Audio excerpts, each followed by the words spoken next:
everybody. Thanks for coming. Welcome to Writers and Books. My name is Dan Hurd. I'm the Director of Adult Programs here. Writers and Books, if you're not familiar, is a nonprofit literary arts center.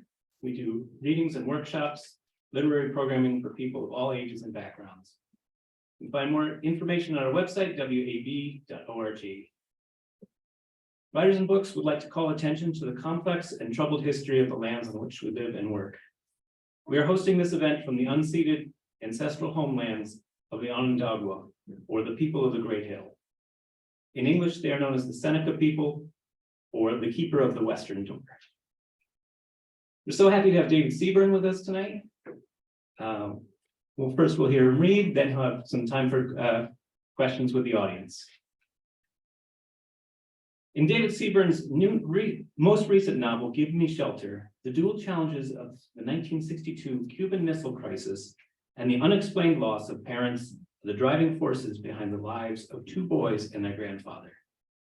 This is a story of human vulnerability, endurance, secrets, truth, loss, humor, resilience, and love. David Seaburn is the author of 8 novels since 2005. His novel, Gavin, Goode, was an American Book Fest finalist for Best Book in General Fiction and semi-finalist for the Somerset Award in 2019. Broken Pieces of God was a finalist for the National Indie Excellence Award in General Fiction in 2021. He is a retired marriage and family therapist and Presbyterian minister who lives in Spencerport, New York, with his wife, Bonnie. Please welcome David Seaburn.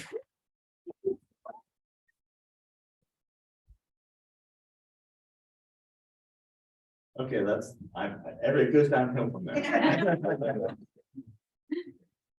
We have those Zoomers with us today too, so welcome to the Zoom people. There's some old classmates of mine. Cleve, I think, is on, so you can come around and say hi to me. So welcome. It's good to be back. First really nice thing is Jude made me this congratulation card. Nice. So that's about as good as it gets right there. So we will have time for questions from the Zoom folks too. I hate to call them the Zoomers or the Zoom folks, but zombie folks or however you want to think of them. And also, if you're so moved, right downstairs, believe it or not, are copies of this book. Just waiting to be purchased. And actually, if you want to skip this part, just go down. You can pick up 3 or 4 copies. You don't even have to read them, just follow them. Okay, when I finish my last novel, each time before the novel comes out, I start in thinking about the next one, and actually usually have a big chunk of it written before the previous one comes out. This was in the depths of COVID, and I thought, everybody's going to be writing about COVID. And I didn't think I really wanted to do that, but I wanted to find a time that, to me, had the same dark cloud hanging over your head feel as COVID did. Maybe not quite as big as COVID, but the same kind of feel. And I remember back from whenever I was a kid and Cuban Missile Crisis, which was for younger folks, probably doesn't mean much, but at the time it was terribly, terribly frightening. I thought the world was going to end and all kinds of things. So I thought I'll focus my story in that particular time. So it's September, October 1962. And as Dan said, the story really revolves around a grandfather, Pop or Hal, and his 2 grandsons, the 12-year-old Willie and a 17-year-old Denny. But their biggest dilemma, the boys, is, whatever happened to their parents. They died in a way whenever Willie was like 2 or 3, and his brother was not even 10 yet. And it was never talked about. It was never talked about to this day. And so they have this hole trying to figure out what did they lose and how did they lose it. As with my other novels, I always have a lot of interesting characters and other subplots to deal with, and this is no different. Some of the other folks are Lucy is Willie's best friend, who yearns for her father, and also has a man stalking her, she thinks. Trish is Lucy's mom, who got pregnant with her when she was 15, and she's still trying to find her way as an adult. Preston is another friend whose father has PTSD from serving in both World War II and the Korean War. Becky will become Denny's girlfriend at college, and Becky is a firebrand kind of young woman who also has one leg shorter than the other. Then there's Robert, who's a neighbor up the street, who's been working fast as he can to dig a hole and get a bomb shelter planted in his backyard. And then there's Muriel, who actually might be my favorite character, who has dementia. Alan Lorenz is here. Everybody stand. Then bow. Muriel has dementia and lives with her son, Robert, who's digging a hole in the yard, and she thinks he's crazy. So I'm going to read several excerpts, then we'll have time for questions. And the first excerpt is really just from the beginning of the book. Willie lies on the floor behind the couch, his back against the wall, because that's the safest place to be. He turns on his belly and rests his chin on his fist. He hears the wall clock ticking over the fireplace, but he can't see what time it is. Smoochie, come here. Smoochie is sprawled on the throw rug, her tail thumping the floor. Come on, girl. You don't want to die, do you? Smoochie gets up, shakes her head, her long ears flapping, and then crawls in, her nose pressing against Willie's forehead. Atta girl. Now you're safe. Smoochie licks Willie's face. Willie and Smoochie cock their heads when a siren screaming like a coyote goes off again in the distance. He squeezes his dog and closes his eyes. You'll be okay, buddy.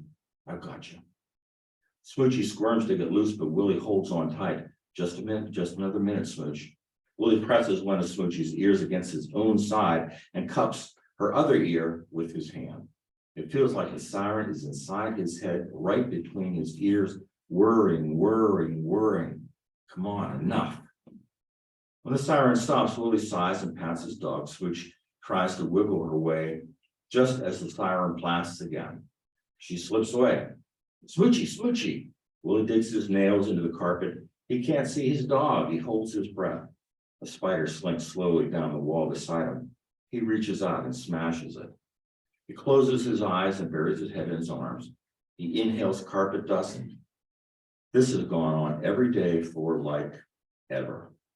Test after test. The siren stops and it starts blaring a third time. Pop, where are you? This must be it, he thinks. The end of the world.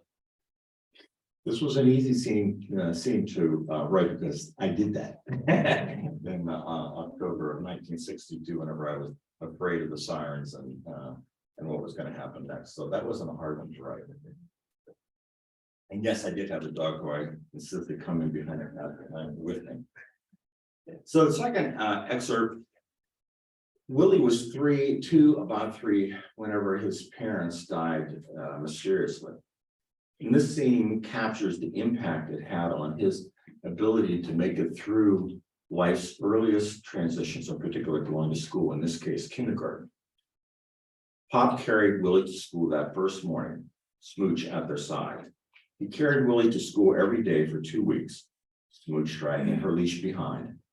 Once Willie agreed to use his own legs to walk under his own power, Pop still held his hand the whole way. Willie spent his school days with his head on the desk. He watched other kids at recess, but seldom joined in. No, thank you, he said, when his teacher, Miss Marcus, invited him to walk around the schoolyard. He was a frequent flyer at the nurse's office, always complaining of a stomachache. The nurse let him sit on her lap, pretending to type until he felt well enough to go back to his room. Things changed when Lucy Hallowell joined the class in late October. They found shelter in each other's shyness. They were alone together. Soon, Denny was walking him to school, and Pop was watching from the front door until it disappeared around the corner. Later each morning, he'd call school to make sure Willie was okay. At home, no one mentioned Willie's difficulties. No conversations around the dinner table, no family meetings. Something wasn't quite right, but nevertheless, they depended on their daily routine to get them through, to move them forward. When it became clear Willie's disquiet, his trepidation about life, wasn't like a lingering cold that would leave in due course, no one knew what to do. Getting him to school, getting him engaged with classmates, getting him to sleep soundly, to eat, to poop, to stop crying, to smile, were major accomplishments. Skirmishes won in a much larger yet invisible war. Too much time had passed, it seemed, to address the underlying why of Willie's struggles. Pop had inadvertently committed to a strategy that landed them all in an emotional quagmire without an exit strategy. It was as if Willie and Denny's parents had never died.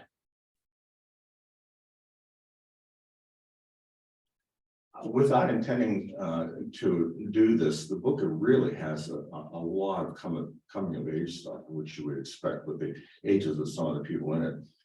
And it's odd that I would be surprised about halfway through that the major themes had to do with coming of age. But this is another coming of age theme, and this is regarding Lucy, his best friend, and her first experience with something every girl learns about. She feels sick at school and goes to the nurse's office. There is a tap on the exam door. Nurse Ansel tiptoes in. Is this your first time, Lucy? Uh-huh. Do you have anything with you? Lucy didn't know what she meant. She grabbed her book bag. No, dear, I mean for, you know. She dropped her eyes in the general direction of Lucy's lap. I don't think so. Lucy feels like she's joining a secret club that has rules no one shares and rituals no one explains. Okay, I have some things you can use. Nurse Ansel swivels her stool and rifles through a drawer until she finds what appears to be a slingshot of some sort. You wear this under your underpants. Lucy puzzles over why she should wear a slingshot that didn't even have a pouch under her underwear. When Nurse Ansel turns around, she has a thick napkin in her hand. She drops a box full of them on the floor. Okay, this is what you do. See the short end sticking out? You put that in this front snap like this. She is a pro. Then you take the long end and you do the same thing in the back. She holds it up in front of Lucy's face. Now there's a slingshot, thinks Lucy. Nurse Ansel stands up and holds the contraption in front of her waist. It goes like this underneath. She hands it to Lucy. I'll give you a few minutes to put it on, and then I'll be back. Why do I need to do this, thinks Lucy. Whose idea was this? I can't imagine the other girls letting Nurse Ansel make them wear an elastic belt around their waist with a diaper between their legs. She grabs the slingshot, stretches it a few times, and then puts it on. She pulls up the underpants Nurse Ansel gave her and slips her dress back on, hoping it will hide everything that's going on underneath. There's another tap at the door. Okay, that wasn't so bad, was it? Mrs. Ansel puts the extra pads into a brown paper bag and hands it to her. Lucy's face goes from a scrunchy, and she begins to cry again. There, sweetheart, there's nothing to be upset about. This is just nature's way. She hugs Lucy. Everything will be okay. Yeah, says Lucy, but you're not the one walking home with a box of Kleenex between your legs.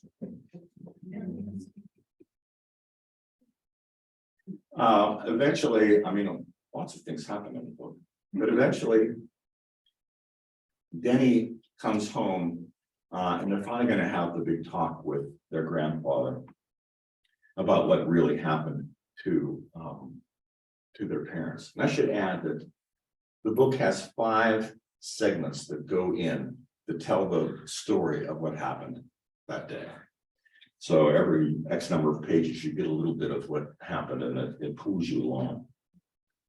So Becky, the girlfriend, also comes home to see what's going on and to meet people. She is very anxious about what people will think of her because of her leg. They arrive by bus, and when Becky gets off, she trips and breaks the shorter leg. This scene is a conversation between Becky and Robert's mother, Muriel, the elder neighbor who has both dementia and wisdom. Muriel then mistakes Becky for her own mother and asks why she hasn't yet finished sewing her dress for the dance. Just as quickly, she returns to Becky's leg, repeating some of what she's already said, but adding, it's tempting to pack yourself away in a trunk full of mothballs, hoping you'll be hidden and safe and protected from moths or silverfish, or glaring, critical eyes full of judgment. Anything that might threaten, harm, or even destroy you. Hiding, though, is always a mistake, even with clothes. Muriel gestures to her own body, head to toe. This stuff. She pinches her skin on her arm. This stuff is our clothing. This is what we wear day in, day out, from our first cry to our final yell. Clothes are for wearing, not for hiding.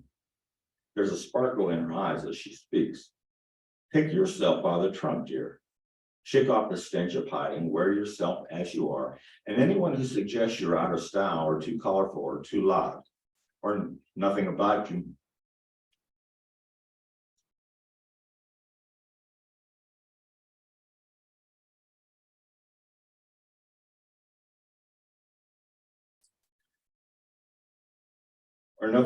matches, or the styles you wear are too unconventional, or that you are a cripple.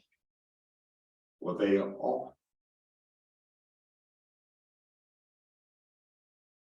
all can be damned.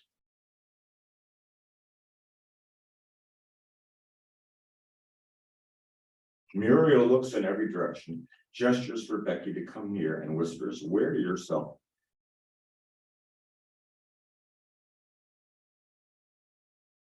Sorry.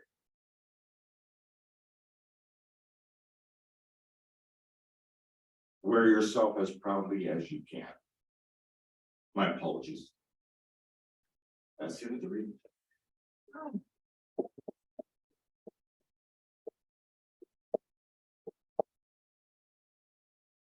That particular scene, as you may guess, has a lot more meaning to it than anyone here will know. And I wondered what it would be like to read it. And it wasn't easy. Are there questions? Jude. This is my grandson, our grandson Jude.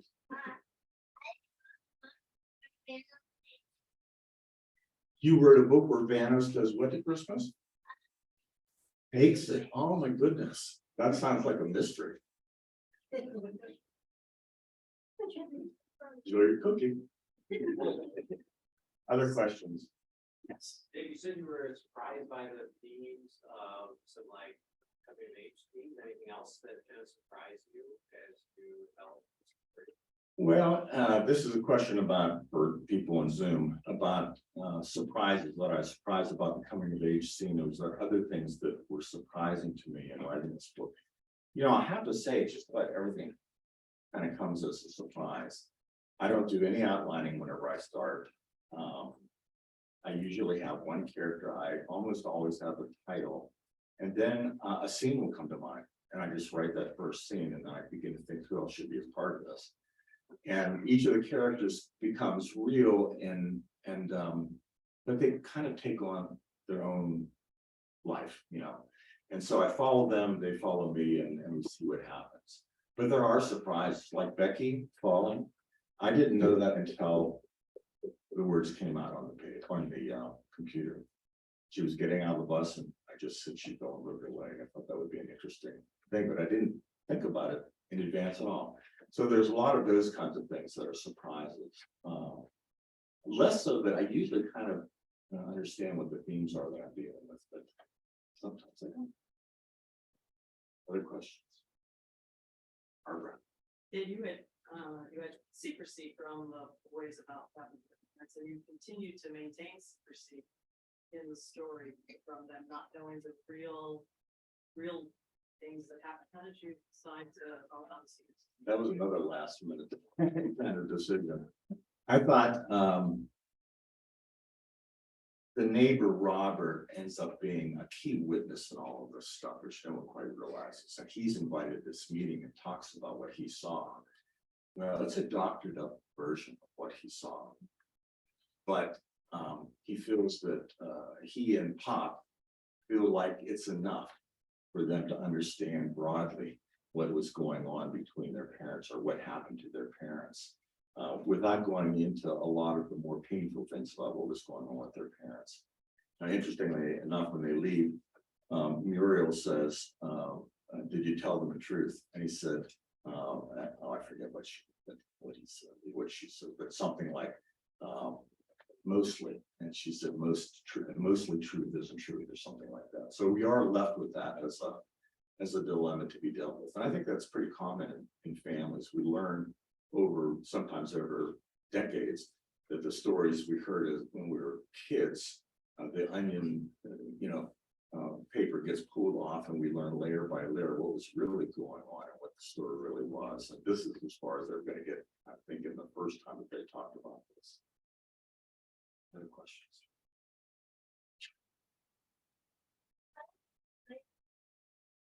What's that?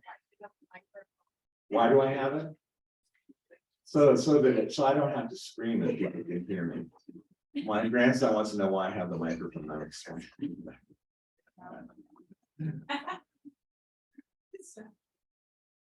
Yes, Dan. I have a question from online from Betsy. The theme for many of us who experienced the 60s is real and pertinent. Is the extension to the younger readers evident?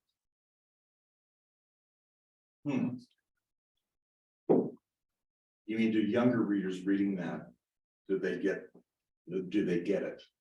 That's a good question. I will have to ask some younger readers. I don't know. Yeah, that's kind of question I was thinking. You're writing something 60 years ago. So did you ever have to catch yourself that this was like, you're not obviously adding like, and then they picked up their phone and blah, blah, blah. But like, Right. but did you ever catch yourself in that? Or was it fun to go back and read it? I don't want to say the next.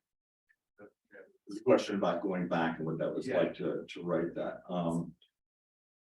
Well, I had a lot of fun. I actually did a lot of research because I really didn't know anything about bomb shelters, even though I grew up in that age. I got this really interesting pamphlet from the government about 1957 about the necessity of everybody building a bomb shelter because it's going to be coming fast. And found some of the language of the president in particular in terms of talking about this situation. So I learned a lot, but a lot of it was just not that hard to write because in my mind, I can see the neighborhood. I really used the neighborhood I grew up in, the town I grew up in. So that part wasn't that difficult. Yes. Yeah, a couple of questions. Number one, who do you think is the biggest hero in the book? Number two, I mean, are you from Pittsburgh? Yeah, the Pittsburgh area. Do I still have that thing going on? You have the accent. Well, all you can figure it out.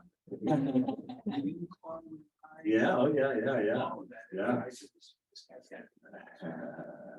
And the third thing is, well, who's a hero, but who do you think is a hero? And is lying part of shelter? Because, in the end of the book, kids really didn't get the truth. As Muriel said, lie is not the truth, or almost is not the truth. Trish tries to lie to her daughter Lucy, and Hale lies by not telling the kids for all these years something that he should have told them a long time ago. So withholding, maybe not lying, but withholding the truth. Is that a way to shelter? Let me answer your first question first about who the hero is. For me, Pop is the hero. Pop is the guy who had to give up everything that he was doing. He loses his daughter, and not that long after, his wife dies too, and that he's now in a situation of trying to raise these two kids who are really young. And there's so many things he doesn't do right in the long run, such as telling them the truth. He couldn't do it. And I think sometimes lying is protection. I think sometimes lying is to protect yourself more than others, but I think sometimes lying is a kind of protection.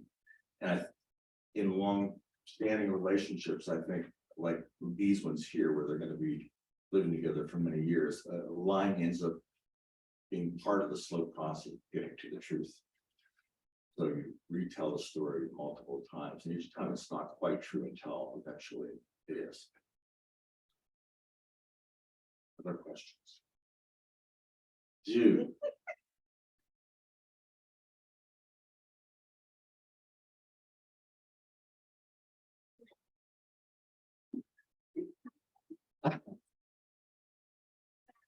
Oh, thank you. Jude says he's proud. Thank you. Thank you so much, Jude. I appreciate that. I think I've asked you this before. Do you have a routine for your writing? I have a really sloppy routine. I mean, recently I've been trying to write close to every day, but realistically, I probably write only 3 or 4 times a week. And when I write, it's not for, 2 hours is a lot. Oh, And but I'm lucky enough that whenever I sit down, I can start writing. I don't have to kind of, get myself together and, look at other things to distract me. So I'm able to move forward pretty quickly. So it usually takes about 1.5 years. And this ends up being the longest book I've written in the shortest amount of time, because there was a bit of a deadline. So I really was writing a lot each day for a few months. But I prefer not to write every single day because sometimes I need a scene to kind of evolve in my head. And usually when I go back to it, there's something richer that I might not have anticipated had I just plowed through. Yeah. I know that if I push myself to write, I know I'll go fast. And if I go fast, it usually isn't, I'm not usually saying the thing that I would really like to say. So that's kind of the process I'm following. Yeah. Other questions? Yes. You talked about the fact that you don't make an outline, that I assume you have a sense of the just the trajectory and the arc of the book, because this leads me to a question about giving advice to younger writers who might be working on their first big novel, and typically, prospective agents, they want a précis, they want all of that kind of, information about the book so that they can, one, determine if they want to rep it, but 2, also, what's it like in the marketplace, all of that stuff. So just in terms of how much do you really need to know versus how much you want to discover in terms of your own creative process, in terms of the market. Now you're established and you have publishers who already know your work, so you're in a different part of your career, but I'm thinking of the young writer. It's a good question. To be painfully blunt about it, I never was successful at getting an agent.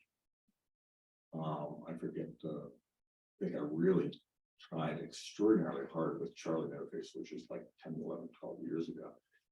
I sent out 66 letters and queries and all kinds of stuff. And in the end, I thought, well, I'm going to start to look at independent publishers. And that's who was interested in it. Yeah. And so it's a different process. And there isn't the pressure of as many deadlines, to be quite honest. And so I have a certain amount of freedom whenever I'm working on something. So your question is, what do you need to know whenever you're starting? I think that really varies. I listen to a lot of podcasts, writers on writing, and there's a few other ones that are really excellent. And I'm always relieved to hear that at least 3 to 4 out of 5 writers say what I say. I don't really know. I just kind of go in and follow it.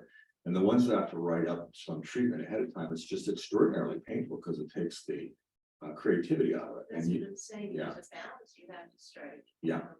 But I agree with you about the independent publishers, although increasingly, I think there's so much agenting going on now with the proliferation of small presses. Thankfully, we're in a great period of that. But I'm noticing, like when I'm reading poets and writers, for instance, so many of these agents are really connecting their clients to the small press. Oh, that's interesting. That's Yeah, interesting. I used to think that those were those direct relationships. Like, this thing it's become this whole professionalization that I think is sometimes overwhelming in terms of, as you say, the creative process, and then there is sort of the business side. Right. We're just talking about the kind of the tension between the creative side and the business side. And, another part of this, none of what I write is going to be, really popular. Right. And so, I mean, in the letters I would get back from agents, it was pretty easy to read between the lines. They're not gonna make any money off this book. And representing and putting all their energy into it, they're just not gonna make the money. And, some people say write towards the audience, and I just don't do that. I feel like, I wanna write to, the things that are important to me, and then, as Muriel says, the rest be damned, I guess. And, it is frustrating because you don't have a big readership of it at all.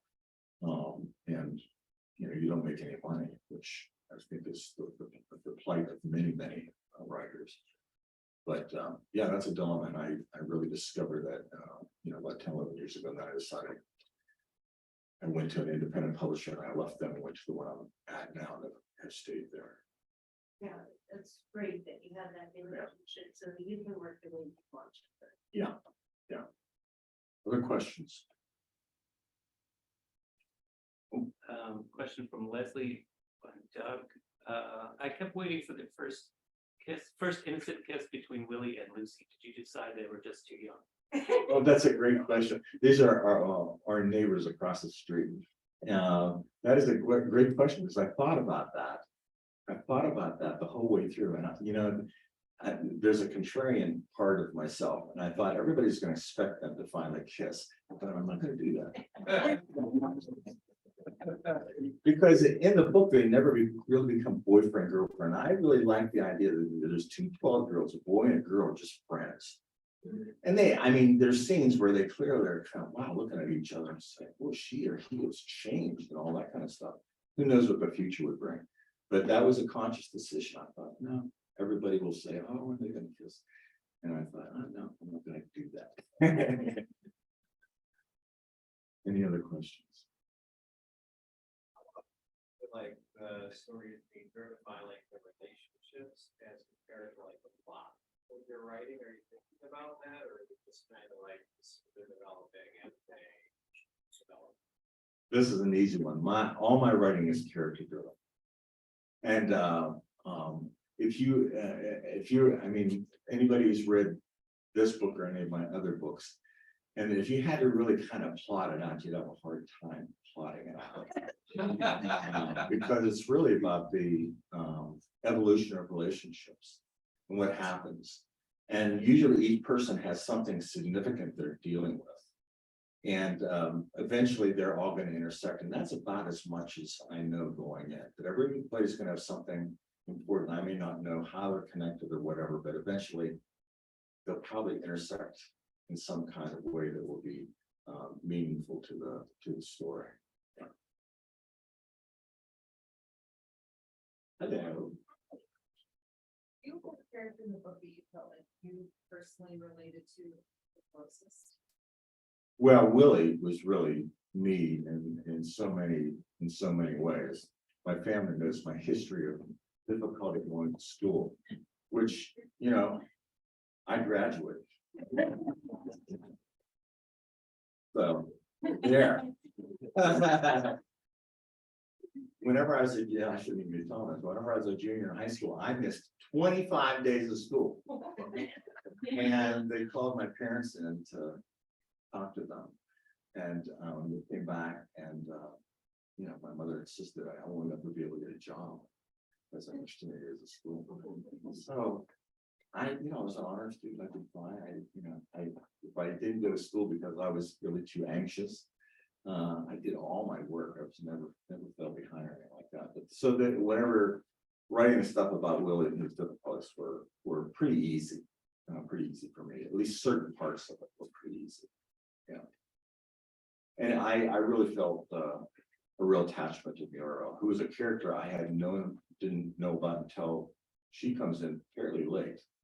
I think past the middle, I think she makes her first appearance. And I like to have a couple of characters who are fairly lively and kind of just say what they say. And Becky is one and Muriel is another. And so I liked her a lot. Any other questions? Thank you one and all. Thank you.